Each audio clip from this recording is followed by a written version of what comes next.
안녕하세요. 소믈리에TV 김하늘 소믈리에입니다. 오늘 굉장히 귀한 분을 모셨는데요. 네, 반갑습니다. 안녕하세요. 안녕하세요. 네, 간단한 자기소개 부탁드리겠습니다. 네, 안녕하세요. 저는 WSA 와인 아카데미 박수진 원장이라고 합니다. 네, 반갑습니다. 박수진 원장님에게 이 와인은 어떻게 선택하시게 되셨나요? 저는 그 와인을 제가 처음 접했던 건 영국으로 교환학생을 갔을 때 처음 와인을 접했어요. 이제 기숙사 생활을 했었는데 기숙사에서 이제 같이 모여있던 학생들이 대부분 다 이제 유럽에서 온 역시 마찬가지 교환학생들이었거든요. 그래서 뭐 이태리, 스페인, 프랑스 이런 이제 학생들하고 친하게 지내다 보니까 이 학생들이 저녁마다 이제 키친이죠. 기숙사에 공동으로 쓰는 키친에서 와인을 마시는 거예요. 그리고 거기 이제 몇 번 같이 와인을 마시는데 그게 너무 재밌는 거예요. 왜냐하면 제 대학 생활에서 술이라고 하면 죽을 때까지 마시는 거잖아요. 네. 거의 뭐 폭탄에다가 막 소주에다가 그런 거를 경험을 했다가 와인을 먹는데 그 문화가 너무 좋았어요. 취하려고 마시는 게 아니라 대화를 좀 더 편안하게 하기 위해서 그리고 와인을 먹으면서 분위기도 훨씬 더 좋아지고 그래서 그때 와인이 굉장히 재밌는 술이구나를 처음 깨달았습니다. 그러다 보니까 이제 와인 수입사 쪽으로 발을 딛게 됐고요. 네, 이제 국내에서 그 몇 분밖에 없는 WSET 레벨 4 그 디플로마를 취득하시는데요. 몇 분 없죠. 네, 국내 네. 세 번째로 취득하신 네, 걸로 맞습니다. 알고 있는데 굉장히 어려우셨을 것 같아요. 네, 제가 영국으로 와인 공부를 하러 가야겠다고 결심하는 순간부터 굉장히 준비를 좀 많이 해야 됐었습니다. 기본적으로는 뭐 비자 문제부터 시작을 해서 실제적으로 영국에 한 1년 살면서 들어가야 된 비용 준비부터 시작을 해가지고 굉장히 준비도 열심히 했고요. 그리고 막상 그 이제 레벨 4 디플로마 과정을 런던에서 수업을 듣기 시작을 했는데 굉장히 난이도가 높더라고요. 그래서 초반에 거의 저희 반에 한 30명 정도가 디플로마 과정을 듣고 있었는데 저만 혼자 동양인이고 다 이제 서양 분들이셔가지고 굉장히 주눅도 많이 들고 그리고 내용도 상당히 어려워가지고 초반에는 좀 많이 헤맸었던 것 같아요. 그 WSET 디플로마를 취득하기 위해서 한국을 떠서 영국으로 유학하는 후배 소믈리에들이나 후배 와인 전문가를 지향하는 분들이 되게 많은데요. 그분들을 위해서 한마디 해주실 수 있으신가요? 네, 저는 사실은 약간 이 와인 유학의 초창기에 가서 기존에 이런 그 유학 경험을 하셨던 분들이 별로 많지 않았던 시기여서 준비를 거의 제가 혼자 다 해야 돼서 굉장히 좀 어려웠던 점들이 많았습니다. 근데 이제는 다녀오셨던 분들도 많으시고 하셔서 주변에 잘 이제 물어보시고 미리 준비를 하시면 가서 당황하시는 일 없이 좀 더 철저하게 준비하시면 쉽게 적응하실 수 있으리라 믿고요. 그리고 한 가지 더 미리 말씀을 드리자면 어디를 가시든 가시려고 결정을 하셨으면 거기서 내가 이루려고 하는 목표를 뚜렷하게 설정하고 가시는 게 되게 중요할 것 같아요. 가셔서 많은 분들이 처음에는 열정적으로 하시다가 이제 좀 어렵다 이렇게 난관에 부딪히면 스물스물 다른 데로 막 눈길 돌리시고 그냥 괜히 놀다가 오시고 이러는 경우들 많으신데 본인의 목표를 정확하게 세우셨으면 좀 여러 어려움이 있더라도 끝까지 그 목표를 향해서 나아가는 그런 마음가짐이 굉장히 중요할 것 같습니다.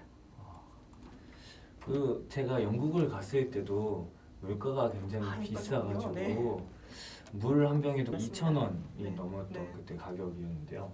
그때 영국에서 1년 반, 1년 정도 1년 정도 있었습니다. 계시면은 그 유학 비용이 만만치 않았을 것 만만치 같아요. 않습니다. 굉장히 살인적인 물가를 체험하게 되더라고요.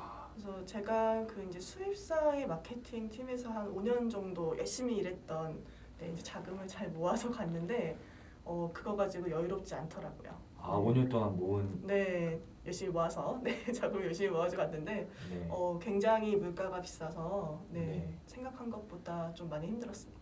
약간 그러면 현실적으로 후배들에게 좀 이렇게 좋은 정보를 제공하기 위해서 대략 한 얼마 정도 그때 드셨는지? 기본적으로 좀 이건 디테일한 얘기긴 한데 영국 같은 경우에 이 WSET 디플로마 과정만 가지고는 비자가 나오지 않아요. 이거는 거의 일주일에 한 번 정도 풀타임으로 공부하는 거여서 이거는 풀타임 학생으로 쳐주질 않아요. 그래서 어학 과정은 다 따로 끊어야 돼요. 그러니까 그 어학 학원 비용 플러스 생활비에 이거 디플로마 과정 수강료 다 생각을 하셔야 되기 때문에 생각보다 비용이 좀 많이 듭니다. 아, 그런 부분이 있었네요. 네, 그렇습니다. 학원을 그러면 두 개를 네, 두 개를 네, 끊어서 아카데미를 왔어요. 두 네, 개를 어학학원 같이 끊고 그리고 이 디플로마 과정. 거기다 연극 물가까지 고려하면 그렇죠. 그러면은 꽤 네, 생각하실 수 있을 것 같은데 5년 정도 열심히 모아서 그 자금을 다 썼다 뭐 이렇게 생각하시면 될 것 같습니다. 이제 앞으로 수두 프랑스 강좌를 네. 개설하셨습니다. 네. 이번이 처음 네. 개설하는 네, 건가요? 한국에서 처음 시작되는 강좌입니다. 네, 프랑스 남부 와인은 보르도나 부르고뉴, 심지어 신세계 와인들보다도 좀 생소한 것 네, 같습니다. 맞습니다. 그 프랑스 남부 와인에 대해서 조금 소개 부탁드려도 될까요? 네, 우선은 프랑스 남부는 지금 말씀하신 것처럼 와인 전문가 분들도 아직은 생소한 지역이라고 보실 수 있을 것 같아요. 그래서 다시 얘기하면 이 남프랑스 지역은 지금 프랑스 안에서 가장 빠르게 변화하고 있는 지역이라고 말씀드릴 수 있습니다. 그래서 이제 이 수드 프랑스 와인 협회에서 이 빠르게 변하고 있는 남프랑스를 조금 더 사람들에게 알리기 위해서 이 코스를 마련을 했다라고 보시면 되고요. 프랑스 와인이 너무 약간 고가의 와인이라고 하는 이미지들, 네, 혹은 너무 어려운 와인이라고 하는 이미지가 좀 많았다면 남프랑스 지역은 조금 더 편안하게 다가갈 수 있는 스타일, 그러면서도 굉장히 다채로운 와인들을 느껴보실 수 있는, 그리고 굉장히 변화무쌍한 지역이라고 말씀드릴 수 있을 것 같아요. 저도 이제 랑그도 와인이나 루시옹 와인을 가끔 마셔보게 되면 이제 그 아까 말씀하셨던 것처럼 변화무쌍이 네, 특징이라 네. 등급을 받지 않고도 굉장히 네, 굉장히 고급 와인들이 많이 나오고 있죠. 네. 네, 맞습니다. 우선은 이 랑그도 루시옹 지역이 설명드린 것처럼 프랑스 안에서는 사실은 기존에 약간 저렴한 와인들의 이미지가 좀 강했어요. 그래서 이 랑그도 협회, 이 랑그도 루시옹 협회에서 최근 들어서 이 지역 와인들의 AOC를 조금 더 정리를 하고요. 그리고 그 중에서도 좀 고급 와인들은 크루라고 하는 등급을 따로 조금 설정을 하고 있어요.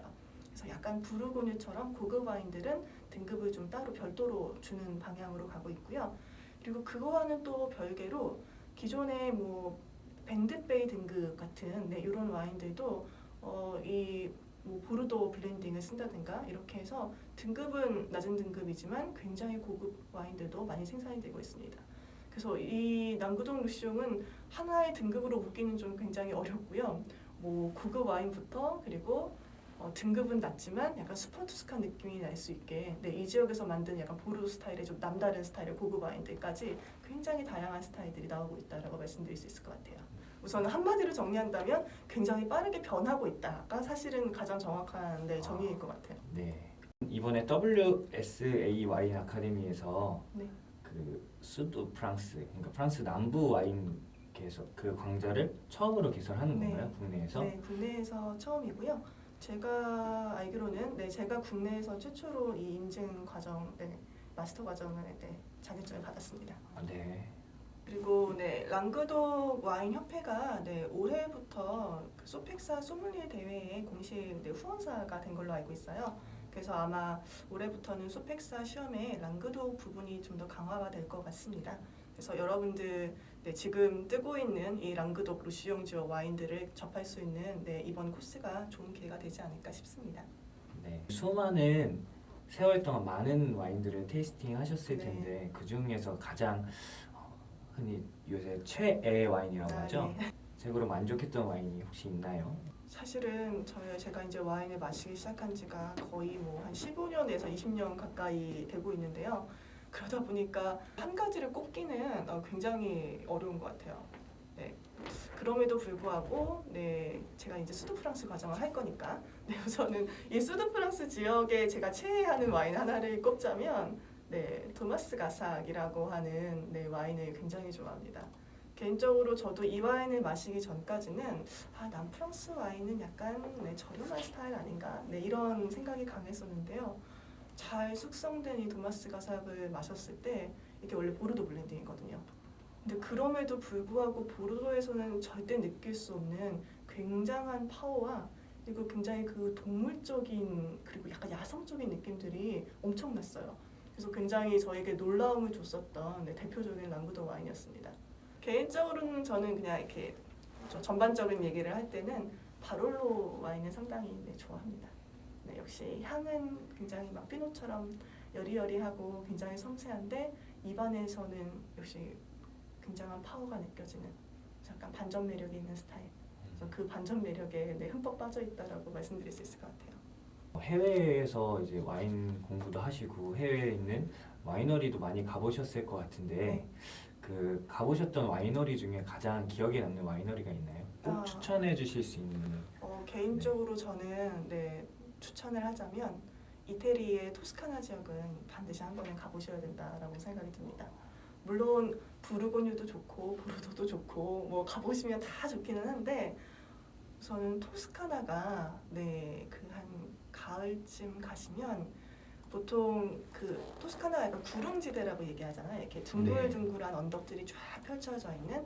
그래서 거기에 가을빛이 이렇게 충분히 네, 물들고 그리고 약간 그 이제 네, 황금색 포도밭들이 물들었을 때 보통 토스카나에 이제 좀 유명한 와이너리들이 다 약간 그 언덕 위에 성처럼 위치를 합니다.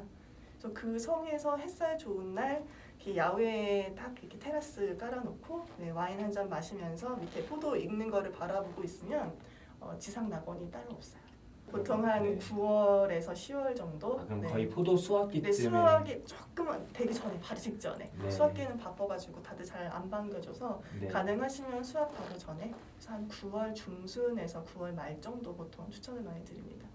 신혼여행 행선지로도 이탈리아 토스카나를 많이 간다고 들었어요. 저도 토스카나 한번 가보고 싶네요. 네. 네. 강추입니다. 네, 정말. 네. 그리고 저희 소믈리에 TV 인터뷰에는 항상 들어가는 코너가 있는데요. 이제 박수진 원장 선생님에게 와인이란 혹은 이게 좀 너무 어렵다고 하시는 분들이 계셔서 와인으로 이행시 가능하십니다. 네. 네. 와인이란 이런 걸로 네. 하셔도 되고요. 네. 그냥 와인이란 가겠습니다. 네. 네, 와인이란 제 인생의 즐거움이라고 얘기할 수 있을 것 같아요. 그래서 항상 저에게 즐거움을 줬고요. 그리고 앞으로도 제 인생에 많은 즐거움을 줄 거라고 네, 믿고 있습니다. 네, 그래서 제가 좋아하는 제 인생의 모토 중에 하나인데, 네, Life is too short to drink red wine. 네, 이 이야기도 굉장히 좋아합니다. 네, 인생은 엄청 짧기 때문에 네, 좋은 와인 마시면서 네, 즐겁게 사는 인생 여러분 모두 그렇게 즐기셨으면 좋겠습니다. 네, 이것으로 인터뷰 마치겠습니다. 네, 감사합니다. 고생하셨습니다. 수고하셨습니다. 네. 네, 귀한 시간 내주셔서 감사합니다. 아닙니다. 네, 초청해 주셔서 감사해요. 이게 화면바를 잘 못 봐요. 아,